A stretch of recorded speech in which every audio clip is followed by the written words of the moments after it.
today's edition of our show, we are going to discuss with Ben Burgis, a U.S. academic, researcher, author of the bestseller Give Them an Argument, Logic for the Left, columnist at the Jacobin, and producer of an interesting podcast that I invite you to follow, Give Them an Argument. Welcome on the Barricades, Ben. Yeah, thank you for having me back. This year, Ben Burgis published another important book with a courageous title, Canceling Comedians While the World Burns, a critique of the contemporary left, where he analyzes what we usually call cancel culture. Cancel culture has been widely analyzed, and while some argue that it doesn't even exist and it is just a label that some people use because they want to hold on to their privileges, Ben Burgis argues that on the contrary, cancel culture is very much alive and kicking, but also very detrimental to the left in general. Now, the first question that I want to ask is rather unusual. What was the reason? Were you canceled? Yeah, I mean, I guess this is one of the things that is maybe makes the phrase cancel culture not a perfect name for what it's supposed to describe, because it leads to all these endless questions about what counts as being canceled. Is anybody really canceled? And a lot of confusion, right? But just to put my own cards on the table, I think that the primary thing that we're talking about when we talk about cancel culture, the phenomenon that maybe it's an imperfect label for, is kind of hair trigger mob denunciation, especially but not necessarily if it has to do with attempts to get people fired or deplatformed or whatnot.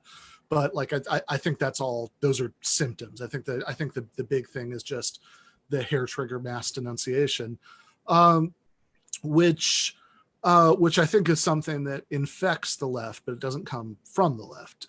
It comes from, I mean, I would argue that in many ways it's a disease of neoliberalism, because the social media platforms themselves, their structure, you know, they really incentivize our worst behavior, which has to do with the fact that these are for-profit companies that have every interest in keeping eyeballs on screens, you know, at every possible moment. From the fact that, at least in the United States, the stuff is certainly not limited to the United States, but in some ways this is kind of the toxic heart of it. You know, most people here work in non-unionized at-will workplaces where they can be fired at any time. So that lends a special edge to some of this stuff. But yeah, I mean, I think in terms of, you know, that primary definition, hair trigger mass denunciation, yeah, I mean, it has happened to me a few times. I think it's happened to everybody a few times. Like I'd be, you know, you'd really have to keep your head down and be very careful if it was never going to happen to you. I can just give, well, maybe two quick examples. One of them is one that I give at the end of the book. In the book, you also give two examples in the book. It was one about the small businesses closing down during the pandemic and how should the left, you know, yes, all these things. And another one that I don't quite remember, but I'm sure you'll tell us more. Yeah, so the one about small, you know, businesses closing down during the pandemic, is there was an article I wrote for Jacobin called "The Left Can't Simply Dismiss the Antilockdown Protests," and it was about these big, you know, shouldn't exaggerate, but relatively big protests that had happened. One of the big ones that like got a lot of attention very early on was at the state capitol in Michigan, in Lansing, which is actually where I'm from, and there was, you know, there were these right-wing protests against the pandemic restrictions. And in the article, I mean, I certainly was extremely unsympathetic to the kind of political organizations, you know, behind this. Like I think I, you know, referred to some of the people there as members of thuggish right-wing organizations. I brought up the the Proud Boys who are like standing, who are like blocking off the intersection next to the hospital where actually my brother and sister were both born, which is like a disturbing thing to see. But I said that a lot of what people were expressing who are going to these rallies was legitimate economic frustration, and a lot of that was people who were small business owners and not workers, people who might, be all too willing to sacrifice, the interests of workers. But like some of it was people who were workers and, or self-employed. And, there were people who were actually, some of them were really hurting. That they'd say, I'm worried about how I'm going to make rent, how I'm going to make my, car payment, because I can't work right now, or I can't keep this place open right now. And yes, so it was so cruel, especially in the United States, because your government made people choose between their health and staying home and not getting COVID and their economic stability. Exactly, yeah. And they made them choose. And of course, people were desperate because since COVID was a little bit abstract, rent was very much, knocking on the door. Yeah, exactly. And it was quite, they were incentivized. And it's so easy for the left to say, well, they are stupid. They believe conspiracy theories. Well, conspiracy theories go well on an empty stomach. Yeah, no, exactly right. So what I said in the article is, look, we clearly do need to have restrictions to stop the virus from spreading, but if you do that without providing some kind of economic support so people can make all of these payments, and some of it here and there was frozen in some places, but I mean like not anything like people needed, under the circumstances. Said if you don't give people far more meaningful economic support, this kind of sentiment is just going to grow and grow, and if you just sort of dismiss it or or say, oh, those are crazy idiots and fascists and whatever, there are elements of truth to that, but it's also, I think, a perilous strategy. And there were, in that instance, hundreds of people who were very angry about the article, or 20 the internet. Were they calling for you to be fired, or were they well, no, I mean, I don't, I want to be fair about it. I don't know how many people really said that, right? That they but certainly there were numerous accusations that I was advocating like a red-brown alliance, with with fascists. And mostly from random people, but also, like, for example, from Matt Yglesias, who's the founder of, or one of the two founders of Vox, and is a pretty prominent, liberal media figure, and obviously the internet being what it is in 2020, I guess at this point. Most people were just reacting to the headline, that they didn't bother reading the article, or if they did, they kind of skimmed enough to find things that supported, what they already thought about it.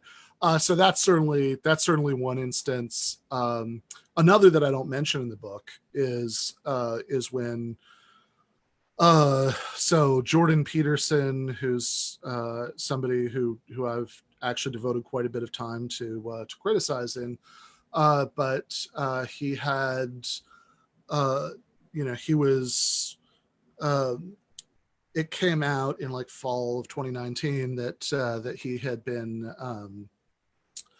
that he was going into rehab. He had a, I remember, yes. And I think you went to Russia on their particular yes, yeah. The whole thing got stranger and stranger as it went, because he went to Russia because I guess he wanted to be put into an induced coma to help kick the withdrawal or something, and they wouldn't do that in Canada. So he went to Russia, and then he came back to North America, and he was in some rehab here, and then he was in Serbia for some reason. It's very confusing. But my initial reaction to it, I mean, I don't, without violating anybody's privacy, so I'll be a little bit vague here, but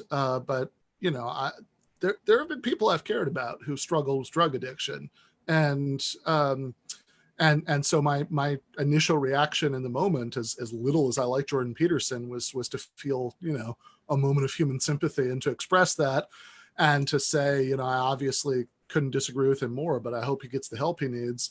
And actually, this ties into part of what you said in your review of my book, because part of why, which you'd think was like the most anodyne tweet ever, like if all the things I've ever said, that'll be the one that people get the least mad about. But you'd be wrong.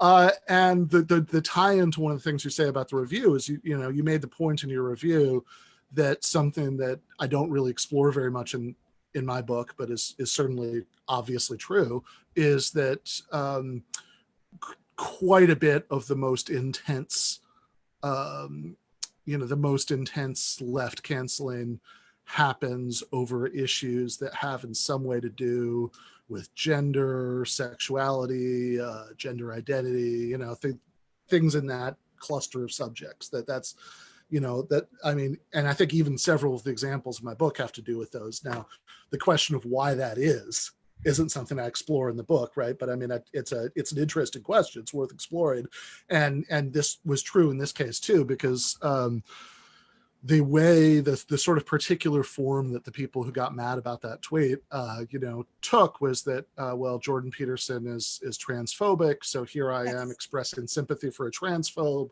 which means that I might as well be a transphobe myself, and etc. This is so absurd, and I think at least the first part and the first event, that article that got you canceled, at least had something to do with economy. But the sad part is that I've seen people on the left like supporting or not even knowing who Milton Friedman was, or Ludwig von Mises, and I at least Milton Friedman, who was an economist and who trained generations of economists, part of those people were called Chicago Boys, and they went to Chile, and they imposed some sort of neoliberal right-wing dictatorship along with Augusto Pinochet.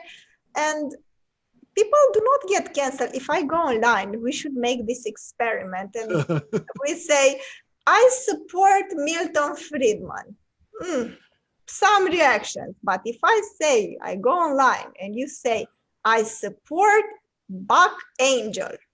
Yeah, that people would definitely get madder about the second one than the first one. That's absolutely true. And if you think about it in terms of impact and how those ideas impacted societies at large, and impacted Chile especially, and also Romania, because we took so much of that ideology and tried to present it as objective economy here in Romania after 1989. And if you think of the impact, I think this person, Milton Friedman, should be the first to be canceled, but it's kind of ignored. But you have like this trans man porn star that catches all, the glamour attention and provides most of the reasons for cancellation. Yeah, and it's particularly absurd because, like in the Buck Angel example, which I talk about a little bit in the book, Natalie Wynn, ContraPoints, has a very good video called "Canceling." Yes, I saw it. That gets into like the details of this, but Natalie was canceled for giving literally like a few seconds of voice work, reading a quote from John Waters to Buck Angel in a video that she did that had nothing to do with any of this, and then people were basically mad about that for two reasons. One of which is that Buck Angel is somebody who they believe decades ago, and the sort of soap opera details of this are a little unclear, at least to me, and I'm not going to research it enough to find out who's right. But supposedly decades ago, when he was getting divorced, he said something in the media that outed someone that his wife was having an affair with as being trans, although it's not clear that he understood it that way. So that's one issue. And then the other issue is that he has made statements that indicate that he's got this trans medicalist view that, you know, you only really count as trans if you have a like diagnosis, you know, of dysphoria. And whatever you think about either of those things, like, even, I mean, we could even really specifically, like, even if we narrow in our focus to the issue of like what affects negatively affects people who are actually trans. Well, so Buck Angel may have behaved badly, and it may or may not have behaved badly in an interpersonal situation in what, the 1970s, 80s, and he has some thoughts in his head that are objectionable. But the ideology that Milton Friedman supports is a big obstacle to doing things that would actually help protect trans people against being, you know, arbitrarily fired or facing discrimination in housing or anything like this, because you know, Friedmanites would say, well, you're interfering with the economic freedom of bosses and landlords to make contracts, you know, however they choose, and that just is objectively a much you know, I mean, if we're just going to talk about any one individual's impact, even if we restrict it to that issue and don't talk about the, you know, vicious terroristic right-wing dictatorship that that Friedman advised economically, etc., right? Like, you know, like, even on that issue, you know, I mean, it seems like Friedman should be a bigger enemy. Of course, but I think the problem with cancellation on identitarian grounds is that it plays into the hands of the capitalist system because it is based on competitive identities. Mm-hmm. And wouldn't you agree that this is the root of the problem? Because the so-called leftist movement that, you know, are based on this online constant monitoring of posts and of you know, attitudes online, I think they are in fact liberal because they are based on this competing individual identities, on individual emancipation, on fighting, you know, the bad guys in the stories, and they are not based on class liberation, on systemic change, and so on and so forth. Yeah, I think it's a root of it. I think I might push back a little bit on the root, but I think it's a root that, you know, one reason I push back a little bit on saying it's the root is that, going back to what I said earlier, I think that, you know, cancel culture is, I think, a general disease of neoliberal impacts the entire political spectrum. You know, there are many examples of sort of online outrage mobs that from, you know, from the right wing, you know, certainly like if you read Sean Ronson's 2015 book, So You've Been Publicly Shamed, one of the most striking examples in there has to do with you know, has to do with the a young woman named Lindsay Stone, who worked for an organization called Life that worked with adults with learning disabilities, and she and her friend Jamie, who also worked there, would sometimes, you know, sort of take jokey pictures of each other, you know, during their off hours, like smoking in front of a non-smoking sign, things like that. And in one of these, they're at Arlington National Cemetery. It's very, very important, you know, military cemetery in Washington, D.C. And Jamie takes a picture of Lindsay standing in front of the sign that says silence and respect, going like, right, you know, like pretending like she's screaming. And they just posted this to Facebook, where in the normal course of things, 20 people would interact with it. And it went viral, and there was like a Fire Lindsay Stone Facebook group with 10,000 members, and, you know, etc. People were, you know, talking about how she was a, you know, fat feminist who should go to hell and shouldn't be allowed in the United States, and, you know, things like that. So this seems like, even though the political valence is different, right? I mean, this seems like exactly the kind of thing, right? In this case, it comes from conservative, patriotic military veterans, and I would argue that even in terms of its manifestation within the left, I agree that what you're talking about is one of the big, maybe the main one, but it's certainly not the only one. I mean, like I can certainly think of cases where, you know, there's some like stray, you know, phrase that somebody's used, or they had like a slightly bad position on something, or they had, there's some sort of weird interpersonal conflict between people in left media that, you know, isn't exactly political, but ends up getting mixed up with political things.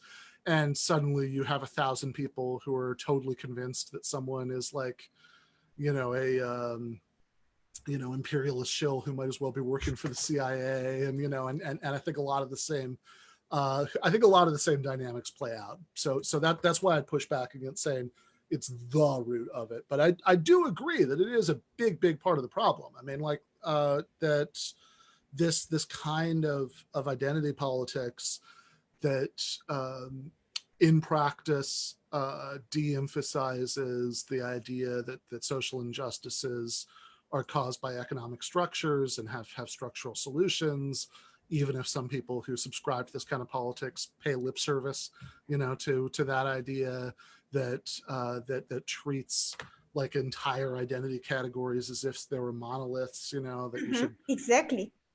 Yeah, all of that stuff, right? I agree that all of that is a very large part of the problem at the very least. Well, before closing the first segment Yeah. of the show and moving on to the next, I found it interesting and brave at the same time when you discuss trans words, because for the viewers who haven't read your book has chapters where it tackles with and describes the most important themes for cancellations, like humor and comedians and their humor, like the trans words, like the tankies, and other themes that might create this type of behavior online, like cancellation and canceling mobs. And when we discuss about the trans conflicts, I find it brave that you say, look, when a man identifies as a woman, it's somehow, maybe not entirely, but it's somehow similar to a man identifying as a person of color. You cannot dismiss this and say that the analogy is flawed just because you don't like it, because people who make this claim may have a point. So I want you to elaborate a little bit on that. Yeah. So I think that since I don't mind getting canceled for things I actually think, but I want to make sure that everybody's clear. So I at least don't want to get canceled for things that I don't think. So I think that you know, like when, you know, there are people like there's like the right wing culture war position on this, which is that no, damn it, you know, a man is a man and a woman is a woman, and you know, and that's all there is to it. It's just biology. And I don't agree with that, right? Like I think that one internal, like there's a trans philosophy professor, Sophie Grace Chappelle. I don't know if this is original to her. This is where I saw it. You know, who has I think a very helpful analogy for thinking about what's wrong with that, right? Which is to say, well, think about words like parent, mother, father, etc. There are a couple different things that this could mean. One is a biological designation, but there's also a social meaning. That, you know, we talk about like adoptive parents, and it's not. And in most cases, the two coincide, right? The person who's the social, you know, mother father is also the biological mother or father, but in some cases they come apart, and we all, you know, understand that perfectly well. You know, and we would think that somebody who like really insisted on never referring to adoptive parents as parents, you know, that it's like, no, you can't come to Jimmy's, you know, parent teacher conference because this is parent teacher conference and parent has a biological definition. We think that person was being a strange and unpleasant bigot, right? And I agree with that, right? But then here's the problem that this came up in that chapter about comedy, because this is something people got very mad about Dave Chappelle for a joke about this. They told him this special Sticks and Stones, and it came up in other non-comedy contexts that I talk about in the book, that there's when things happen, like Rachel Dolezal, who was actually the head at one point of the Spokane, Washington branch of the NAACP, and a civil rights organization, who was the way people usually understand the story, who was a white woman who was saying that she was Black and was outed as having pretended, to be Black, and most liberals, and by the way, I should say parenthetically, this goes back to what you said, or something you said earlier. One of the criticisms of parts of the book is, oh, why is it called a critique of the contemporary left? Because, like, really, if you're talking about canceling comedians or whatever, you're talking about liberals, not the left. And that's not I think that's a fair criticism to a point, but I would say that part of the thesis of the book is that the line between the two is not always as sharp in practice as we would like it to be. And there are a lot of people, if we grant people the right, and it's okay to self-identify, if I can self-identify, yeah. and I should be granted the right to self-identify as a leftist, even if I hold these views that, according to some people, do not fit into the category of the left. So if they think of themselves as leftists, well. So here's Adolf Reed, is a thinker I really like, has an essay called From Jenner to Dolezal, where he talks about the Dolezal case. He relates it to Caitlyn Jenner, who just, who gender transitioned very recently before he wrote this, making her a natural point of comparison. He does this very funny thing, by the way, where he says that, like, to avoid the confusion about when referring to Jenner in the past tense, whether to use Caitlyn or Bruce, which was the name that, she'd gone by, when she identifies as a man, he says, well, I'll just refer to her as Republican Jenner, because that's the identity that I care the most about, that she's a Republican. But I think that what he points out in this essay is that there's this kind of dynamic that happens where conservatives will say, well, hold on, right? Isn't there an obvious inconsistency here? And liberals, leftists, progressives will say, no, it's not at all the same because of X, Y, and Z. And what he does in that essay that I cite in the book is he goes through all of these things and says, well, none of these are actually very convincing. Like these are all, like, none of these things that you point out to say, oh, no, that's completely different, really stand up to serious scrutiny. And the lesson, that I think he draws.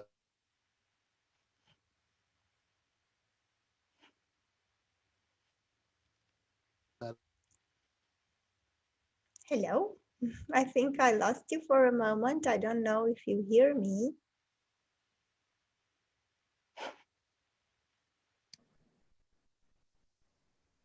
So yeah, the conclusion that Reed draws from all of this in the essay isn't that, oh, therefore we should be essentialists about gender, just like we're essentialists about race, and we should say, that no, damn it, a man is a man and a woman is a woman, and and you shouldn't use the pronouns people ask you to use and all that stuff. Instead, he uses it to question why we're so attached. Even weirdly, a lot of people on the left are so attached to what seems to be the strange old-fashioned kind of biological essentialism about race. Like why is it that we care about, like, enforcing these lines of of who counts as being what? Because really, and I mean that this is not quite how Reed puts it, right? So anybody's watching this, get mad at me and not at him. But but really, it seems like, if anything, since gender is at least linked in a certain way to natal sex, and and people in every society have sorted themselves in certain ways, not always the same way, right? But there's always been some impulse sort each other on the basis of biological sex characteristics. It's funny that it would go in that direction because race is much less linked to anything biological. I mean, this is essentially, you know, I mean, to put it a little crudely, but I don't think very inaccurately, like this is essentially something that was made up in the last several hundred years, you know, to justify slavery and colonialism. And so the idea that we should be like really enforcing the category of like, okay, no, you are, you know, this race, you are that race. It is a sort of weird, like there's something very, very reactionary about that idea. And then the further question you could ask is why, right? Like, why are so many people, even who, as you say, identify, you know, as part of the left, why are so many people this attached to thinking that there is a strict categorization you can have there? And what I would say is it goes back to the point about identity politics, because they want there to be a strict categorization because they want to have this analysis of society where, okay, you have these independent factors. There's gender, there's race, and sure, there's class. Like that's like, you know, that could be like one of the 10. And they might happen to intersect in certain ways, but these are fundamentally different, you know, like factors that are operating. And I think that that's something that we should get away from. And I know when I say that's something we should get away from, I know some people are going to hear that as, oh, this is class reductionism. You don't want to, like, you don't care about racism and sexism and all those things. And really no, right? Like I do think that absolutely baseline for any kind of socialist politics needs to be non-discrimination, equal rights for everybody, you know, along every category. But also, I think that picture that I just gave is really politically unhelpful in a lot of ways. So one maybe quick way of showing why it's unhelpful is to focus on the example about race, because there is this, certainly in liberal politics, and again, I'd argue that some of this infects the left. There's this kind of obsession with racial disparities that say, okay, so, you know, Black people are more likely than white people to live in poverty, and therefore to, you know, experience all the social problems that go with living in poverty, have less access to education, healthcare, et cetera, you know, more militarized and aggressive policing, higher rates of incarceration, all of these things, all true. But this fixation on those facts, the reason I think it's unhelpful, and Reed has also written a lot about that, is that it obscures the fact that, okay, so sure, you have a disproportionate number of Black people in all those categories because of the history of, you know, Jim Crow and redlining and all those things. But the fundamental problem, like it's not you know, analyzing this in terms of one race oppressing another race, I think misses, like, takes your eye off the ball, because it's not really that, you know, you do have the effects of this past apartheid that lead to these disproportions. But the basic issue is that there are people who are living in poverty, that there are people who don't have access to healthcare and education, that there are poor neighborhoods where you have this more militarized kind of policing. And if you frame that as a primarily racial issue, then you've really obscured what's going on there, and you've foreclosed the possibility of the most effective strategy for doing anything about it, which would be showing everybody of every race who lives in those conditions that they have a material interest in uniting with each other to do something about it. Yes, I couldn't agree more. And I think also I spoke with Artur Artinian, who is a Bulgarian-born but US academic, and he is more radical. He says, you know, capitalism could accommodate all this anti-racist discourse, all this pro-LGBT discourse. You saw the CIA draping its headquarters into the rainbow colors, because they can accommodate this, but they cannot accommodate, you know, an anti-communist agenda and an anti-communist perspective and identity. I mean, anti-capitalist. Anti-capitalist, exactly. Now, I Yeah. would like to end here the first segment of our Yep. podcast, and we'll get back to you, dear viewers, with a second segment, equally interesting, where we will talk about the ex-Soviet bloc and why Ben Burgis argues that tankies, those who defend what happened in the ex-Soviet bloc, are wreckers, as he puts it. So thank you for watching and see you in the next segment.